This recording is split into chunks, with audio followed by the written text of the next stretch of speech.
who are dying are being killed by other Muslims. But they won't learn from their mistakes. If you want Allah to help you, you have to follow your Quran. Because you know what Allah wants. You didn't deserve anything. And again, that woman there is lying.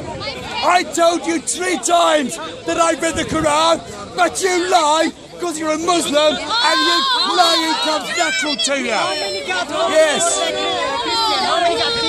There are some good Muslims. There are some good Muslims. God bless them. But why is the Muslim world such a mess? Because there's so many like these people here. You lie and twist the facts. You haven't got God on your side. Israel follows the Torah, and God is blessing Israel. Does the Torah allow the killing of children? Does the Torah allow that?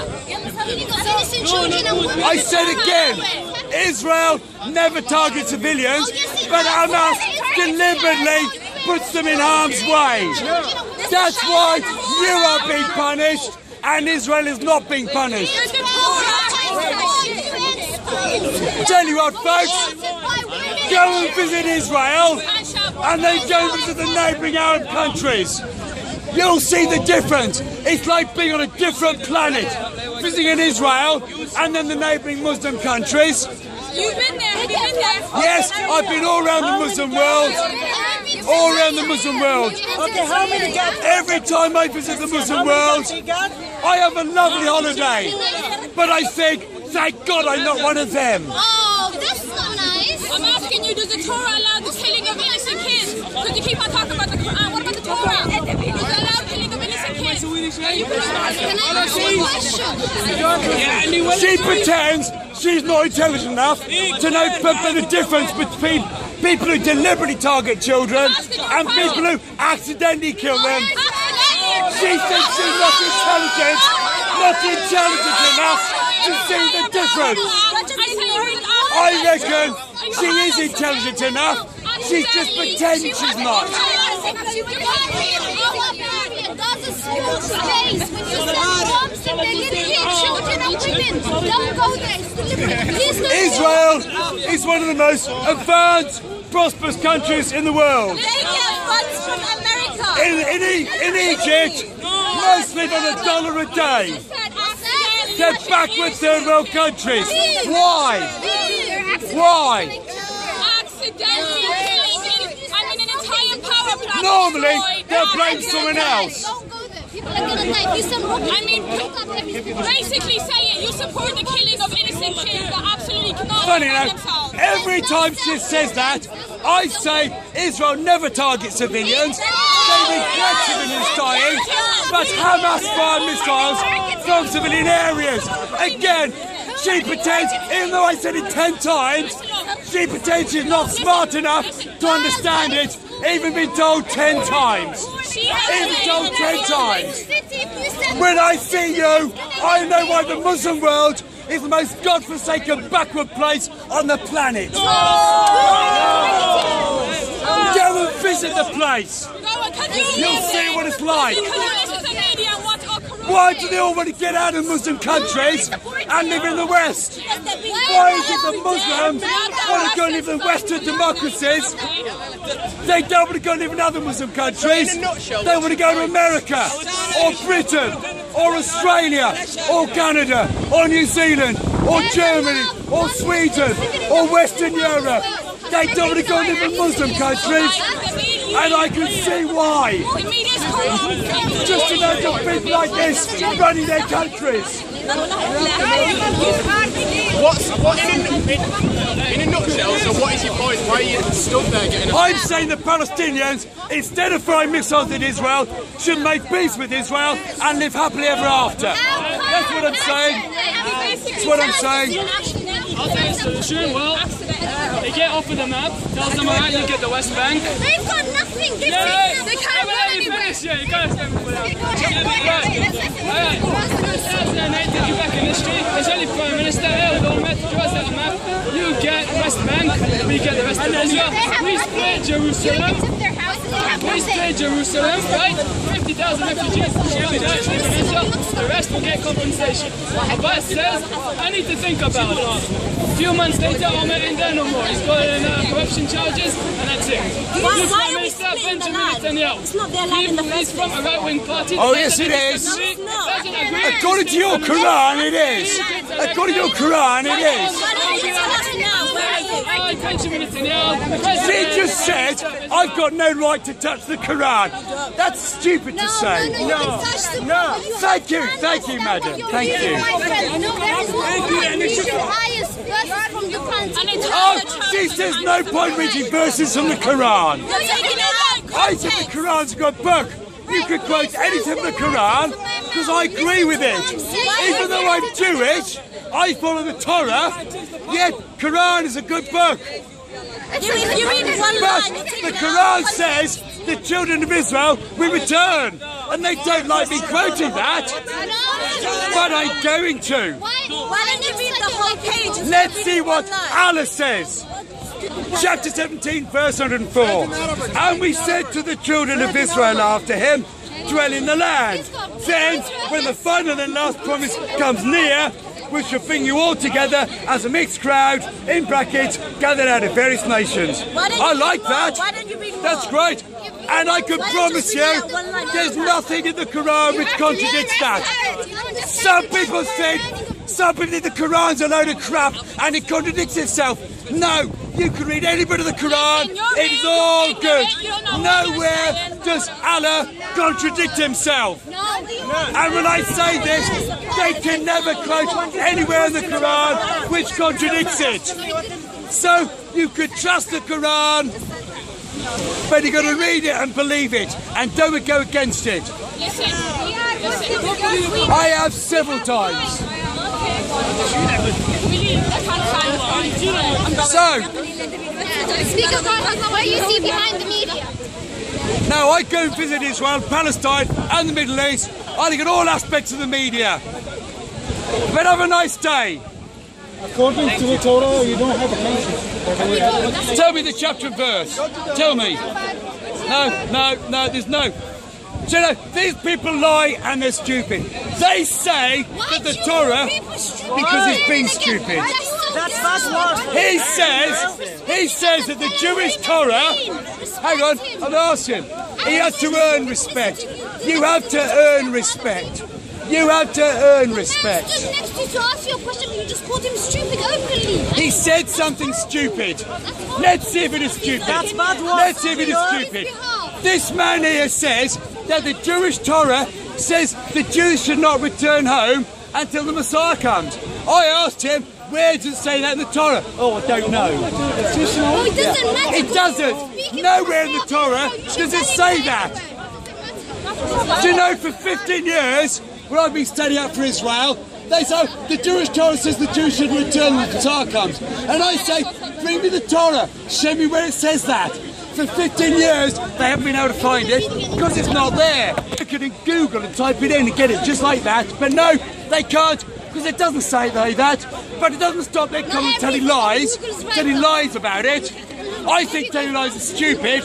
You may not be stupid, but you were wrong on that. And I would urge you to try and look it up to see if it actually does say that. And I'm sorry if they called you stupid. It was a stupid thing to say without double checking it. That's good. Okay, I'm going to go now. Thank you for correcting me. I shouldn't have called him stupid. I'm going to go now. Thank you for your information. I enjoyed debating with you. You have a nice day. Thank you. Cheers. So, Israel is a great little democracy in the Middle East. The only functioning democracy in the Middle East. The only place where Muslims don't need to have an Arab Spring. The only place in the Middle East where, when a Muslim woman gets married, she knows that her husband can't take another wife. Everywhere else in the Middle East, men can have 4 wives. In Israel, just 1 wife.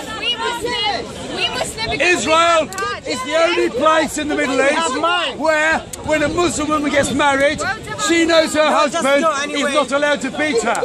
But everywhere else in the Middle East, wife beating is permitted because it's in the Quran. This not Quran. Israel, although it's known as the Jewish state, it's just called Medina Israel, the state of Israel. Egypt is called the Arab Republic of Israel, of Egypt. But there are black Egyptians in the Arab Republic, and Syria is the Arab Republic of Syria. But there are Kurds who live there in the Arab Republic of Syria. But Israel is just the state of Israel. In Israel, they have two official languages, Hebrew and Arabic. Street signs are in Hebrew and Arabic. All the coins and banknotes are in Hebrew and Arabic. In Israel, there are Arabs in the parliament. Just tell me, what's the problem with in the High Court, there are Arabs. In the university, 20% of the population of the university are Arabs, and 20% of the population of Israel is Arabs. For your life. They got the best deal in the Middle East of the Arabs who live in Israel. You're just shouting. Do you know, Israeli Arabs never send suicide bombers into Israel. They never fire missiles in Israel because they know they're onto a good thing living in Israel. It's the Arab countries around that are against it. But those Arabs who actually live in Israel, they know it's a democracy. They get all the chances in life. They do well living in Israel. Do you know? I'll show you just how good the Arabs have it. You don't have mine. There was a Jewish president who raped a woman, allegedly. The judge who tried him was an Arab. And that Arab judge found that Jewish president guilty. He's now in prison. Arabs get a good deal in Israel, and that's why they want to stay in Israel. All the neighbouring countries want to get out of their countries, not the Israeli Arabs. And when an Israeli Arab marries a Palestinian Arab, they always want to go live in Israel, not in Palestine. And having been to both countries, I can see why. Why Israel killing each other now? Israelis aren't killing each other. Israelis aren't killing each other. No. In every other country in the Middle East, they're killing each other, but not in Israel. Not in Israel. No. 65 years ago, when Israel was first created, Palestine was a backward third world country. But when the United Nations partitioned Palestine for the Palestinian Jews and the Palestinian Arabs, the part given to the Jews is one of the most advanced countries in the world. But the part the Arabs get is still a backward third world country. There's something the Arabs can learn from that. Instead of fighting Israel, cooperate with it, and Israel will help you. Otherwise, your help will come from Jordan, Egypt and Syria, and you'll end up like Jordan, Egypt and Syria. If you want to end up prosperous like Israel, cooperate with Israel, make peace, have a two-state solution. Try it. Much better than firing missiles in Israel and having bigger ones fired back. He's right. No. You'd love to believe it. You'd love to believe it. One of the few places in the Middle East where they don't deliberately kill children is Israel. Israel telephones every building is going to bomb. They telephone it in advance. And most people have a chance to get out. Sometimes things go wrong and people die. In every war, civilians die. You look at how many civilians have been killed by the British and Americans in Iraq and Afghanistan. Massively more than die in Gaza. No country in the world has ever done more to protect civilians on the other side than Israel has done. So well done, Israel, for doing more than any other country to try and minimise civilian deaths on the other side. Did you eliminate Hamas? Because I need it. This man's thirsty, he hasn't got any money. Can someone give him some money to buy some water with? Because I need everything I've got. Please just give me some. Does Israel eliminate Hamas? Yes or no? No, they want to make peace with Hamas. When Hamas changed their charter, and accept Israel, I will say, well done, Hamas. Long live Hamas. Children and women in Palestine. Collateral damage. You are coward. Collateral damage. You bomb houses, killing children and women. And Hamas front of line, and you dropping bomb F-16. Why is there a problem? Why does Hamas deliberately fire weapons from near schools and hospitals? Even the United Nations has said that. No, tell me. Israel's there to stay, and there's nothing you can do about it. Hamas will stay forever, my friend. Then the Palestinians will live in misery forever, my friend. How about why you killing Hamas, when Hamas wasn't in power in Palestine, when Hamas wasn't even there, the 40 Their years things were much better. Oh really? The Palestinians were suffering the same suffering now for 40 years. No. What the facts are, before Hamas, do you hear the answer? Do you hear the answer? Do you hear the answer? Before Hamas were in power, they were a terrorist state. Before hello, do you want to listen or not? I'm listening. Okay, hey madam, I try to speak to him. You're making it difficult for me to speak to him. Before Hamas were in power, they were a terrorist organisation who sent suicide bombers. Before Hamas were doing it, the PLO were doing it. Ever since it was created, there have been people killing civilians in Israel. Well, isn't it obvious that Israel has always said that they're willing to have a Palestinian state. On the first day when the UN offered the Israeli state, so the Palestinians say we're also meant to have a state, and the Palestinians said they have to have war with Israel because they're not willing to let Israel have a so why is it that when the Palestinians started being part of the UN, they became a state in the UN and Israel too, and with 5,000 because Israel knows that the only reason why the Palestinians are now willing to have a state is because it's the easiest way to conquer and bottle up Palestinians. Jews have nowhere to go. Stop going on about a guilt trip. You're a professional victim. It's not a guilt trip. It's not a guilt trip. Israel is a terrorist state. Yes, absolutely. All the time there's people like him, you need a safe haven. All the time there's people like him, you need a safe haven in Israel. Stop going on about a guilt trip. Absolutely. You're a professional victim. Yes. The UN school, that was bombed. Okay, yes, I understand. Okay, there were rockets in the school. Still, you don't go and bomb the school knowing that the school and there are children inside. And you don't call that flag. They phoned it first. They phoned it first. And if the Palestinians decided not to... Hang on, I want to answer a question. Israel phoned that school and warned them, but the Hamas people who answered the phone didn't tell the children because they wanted them to die for propaganda purposes. So I blame Hamas for not telling those children that the school was going to be bombed. So Israel calls Hamas, tells them you go, so when they're doing it, to get out of the school. Yeah. Yeah, that's what. Yes. Yes. Of course. Only 5 minutes. You have 5 minutes or you're going to die. If you want to stay alive, it doesn't take even a minute to get out. Okay, how about you telling me what the children did? Let's make a decision. They are trying hard to minimise civilian casualties. Well done, Israel, for trying hard to minimise civilian casualties. Hamas never give warnings when they fire missiles. Do you blow up children and rockets, or you take the chance and the rockets hit your children? What do you decide? What do you decide?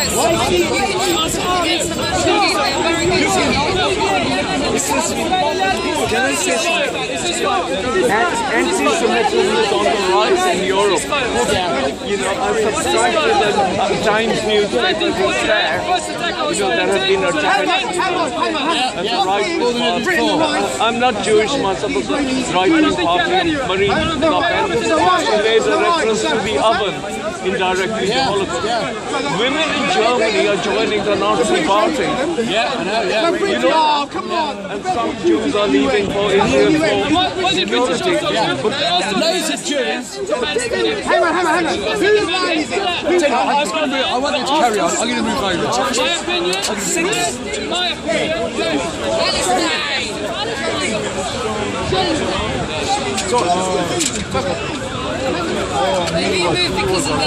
No. I want them to carry on debating. I'm fine with that. But you know, they were talking about. You said that. Excuse me, don't take pictures. It's okay, you can carry on filming. No worries. You can film him, you not can. me. Right? You can film anywhere you want. Actually, this is Britain with democracy. You can. I know, but he can't. I've said that's invasion of my privacy. You can say you'd rather he didn't. Anyway, but yes, carry on. Anyway, I wanted to ask you because somebody said, and they always bring it up about the Messiah, and that line about the Messiah, the Jews can only return when the Messiah. There's no line. Okay, so what? Where do they get that from? And what does the Torah say about the Messiah? I'll answer. Okay, I'm just interested. Yeah. The reason why some Jews say that Jews mustn't go back until the Messiah comes, I'll tell you, there's one's a biblical reason, a theological reason. Yes. One is an excuse. Right. Okay. Now, theologically, in the Talmud, which is written by rabbis, nothing from God or a prophet from Satan, it just said the Jews must not force their way back. Okay. Now, one rabbi at the time says, if we can't force our way back, surely we can't come back until the Messiah comes. Okay. He's only giving a personal point of view, saying, how on earth can we get back? He didn't say we mustn't. No. He just said, how can we get back? Okay. I'm going to finish, otherwise we're going to... So, because of that, most Jews said, yes, we agree with that. How on earth can we get back? You know, if we aren't allowed to force our way back, how can we get back? Surely only until the Messiah comes. Okay. Nothing in the Torah. Okay, then, when the Second World War came along, League of Nations, before that, League of Nations legally allowed Jews to migrate back. Yeah, no, I know this. I'm talking about the theological basis. So what you're saying is... Yes, okay, I'll finish up here. Okay, so now some Jews called Neturei Karta and Satmar, during the Holocaust, during the Second World War, they say, Jews, don't go to Palestine. Our ancient rabbis said, don't. If you go there, God will punish you. Stay here, you'll be safe. Now, of course, those who stayed got killed, those who went there were safe. So, rather than admit they were wrong, they're trying to pretend that it was wrong theologically to go there. So what you're saying, it's rabbinical, but it's or it's reformist. So no, you're saying it was a they're rabbinical... just saying it's an ancient rabbi. It was giving a personal yes, point of view. But the reformist Jews, like the Hasidim, they also believe in that. Most Orthodox Jews, they happy to go and live in Israel. Yes, I know. I've noticed this. There's Neturei Karta, Satmar, and a few other small groups. But most of them say no. So it's a that bit about not going back until the Messiah comes. It was a rabbi giving a personal point of view. Yes, okay. Not saying we shouldn't, but how on earth can we? Having said that, a lot of Orthodox Jewry, even though they live there, they don't really like going into the army, do they? Yes, so that's an excuse. That's an excuse. Everywhere you go in the world where they've got conscription, people find ways of trying to get out of it. Okay, now in Israeli law, in Israeli law, it says while you're doing it at university time, your college time, you exempt duty until you finish.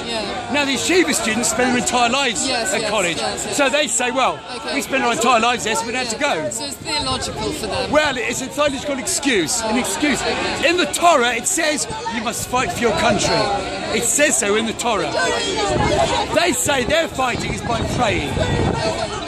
So it's all legal chicanery to get out doing military service. Yeah, but a lot of them do still join. Anyway. Oh yes, and they're the best. They could get out of it, but they choose not to get out of it. Okay. They're the best. The Hester Brigades, they call them. Absolutely. Yeah. Okay. Okay. Thank you. Could you confirm that there is a blockade of Gaza? There's a fully legal blockade of Gaza. Yes. It's a temporary one. Nothing can get made. No. Lots of things. Every day about 60 lorries go from Israel to Gaza with food and medical supplies. Every day. Yep. But it's only from an approved list. None of it goes to Hamas. It goes to non-governmental organisations. So yes, stuff does get through.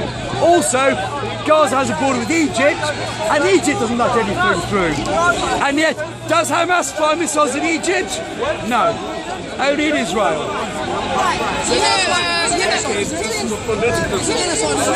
No, it's a necessary one. In international law, I'll tell you, in international law, when you're under attack, you can do anything necessary to stop it. And Israel says, until Hamas stop with their firing missiles and make peace with us, we've got this temporary siege on. And that's allowed. You in charge of Article 51. Okay, that's another question.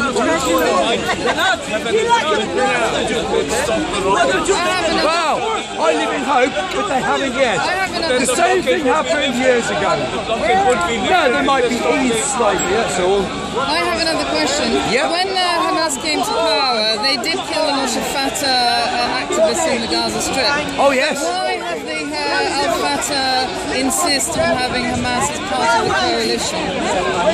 Because the country's in a stalemate. The country's a stalemate, they're trying to keep things going on, the Palestinian cause. No, but if Hamas was so sort of murderous towards Fatah, why is Fatah, they insist on having Hamas as part of the coalition, that Israel doesn't want Hamas to be part of that coalition? Well, who knows? Who knows? If you're an optimist, you think Fatah are trying to get Hamas to recognise Israel.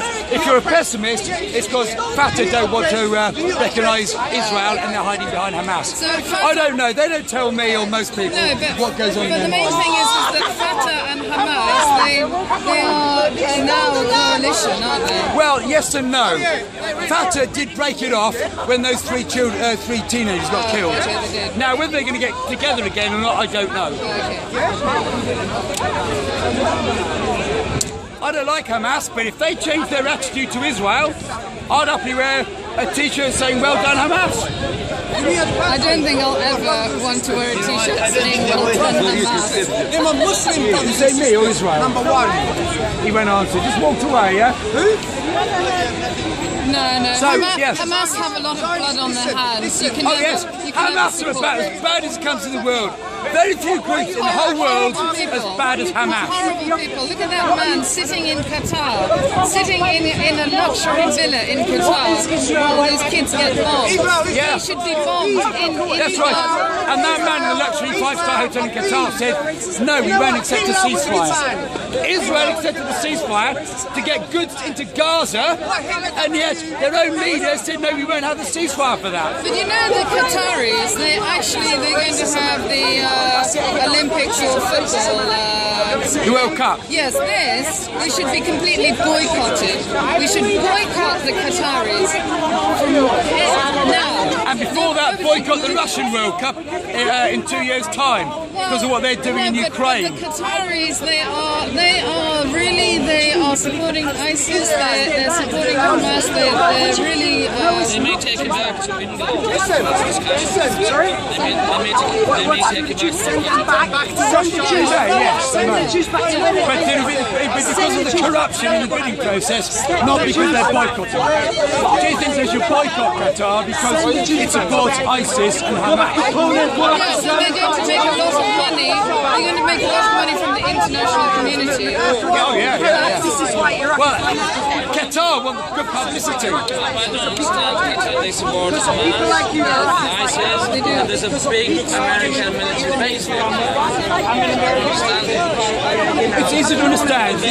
I'll tell you the answer. There's no Israeli embassy in Qatar. Can you explain to me what is that America and Hamas and ISIS in Qatar? Okay, I'll tell you, it's really simple. There's an old saying, the enemy of your... You ask me, don't listen, he starts to learn. The enemy of your enemy is your friend. And like the Americans and most smart countries, things change, you keep your finger in different countries, because you never need, you may need to switch sides. So every country works in its own best interest. Palestinians do, Israel does, Syria does, America does. It changes all the time.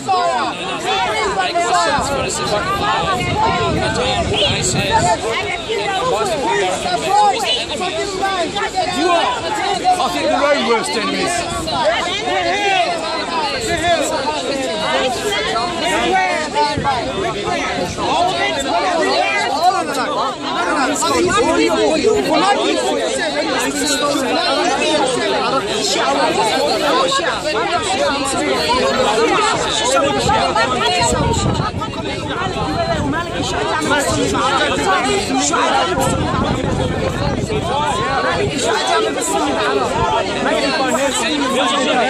You know, I'm not a Muslim, but I feel sorry for Islam at the moment.